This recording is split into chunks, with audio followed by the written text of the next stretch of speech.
तुलसी जी के तोड़ने के 8 नियम। तुलसी जी को कैसे नहीं तोड़ना चाहिए सुनो।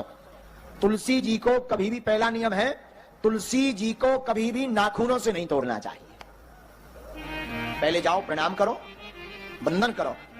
तुलसा माता तुलसाया आप, काटो कोट जन्म के पाप, हमें दो बैकुंठवास। ये प्रार्थना करो तुलसा माता से। तुलसी जी को कब नहीं तोड़ना चाहिए?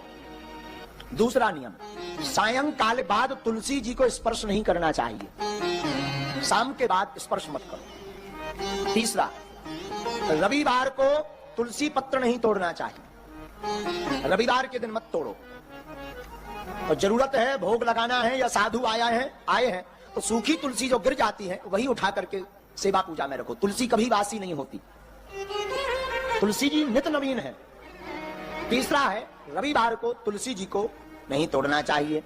चौथा नियम, तो स्त्री तुलसी जी की सेवा करती है, उनका सौभाग्य अखंड रहता है और उनके घर पर सतपुत्र का जन्म होता है।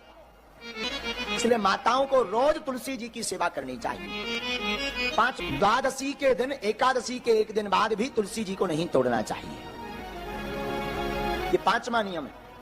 6वां, सायंकाल के बाद इसलिए नहीं तोड़ना चाहिए क्योंकि तुलसी जी लीला करने जाती हैं शाम के बाद, इसलिए ना स्पर्श करें ना उन्हें परेशान करें। 7वां, तुलसी जी वृक्ष नहीं है, तुलसी जी साक्षात राधा जी का अवतार है। राधा स्वरूप ही श्री तुलसी जी है। इसलिए कृष्ण रूपी विग्रह घर पर शालिग्राम रखो। और ठाकुर जी बिना राधा जी के अधूरे हैं। तुलसी का पौधा जिनके घर पर होता है उनके घर पर नकारात्मक ऊर्जा नहीं आती है, गंदगी नहीं आती है, गलत शक्तियां प्रवेश नहीं होती हैं। और ठाकुर जी भी बिना राधा जी के अधूरे हैं, तुलसी रखने से वो भी पूर्ण हो जाते हैं। 8वां, तुलसी के पत्तों को इकट्ठा लेकर के चबाना नहीं चाहिए।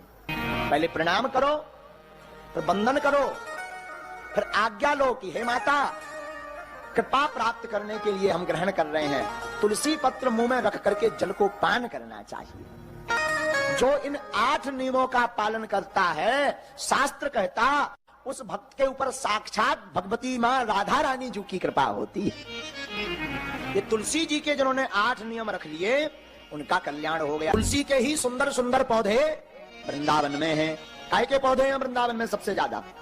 तुलसी के। तुलसी भगवान को बड़ी प्रिय है और जो नित्य प्रतिदिन तुलसी माता को गोविंद के सिर पर चढ़ाता है उसे किसी भी प्रकार का अप्रत्यक्ष रूपी पाप नहीं लगता। रोज तुलसी माता को जल चढ़ाओ। जो प्रतिदिन 11 पत्ता तुलसी के खाता है, गंगा जल खाली पेट पीता है, उसे कभी भी पेट की कोई भी बीमारी नहीं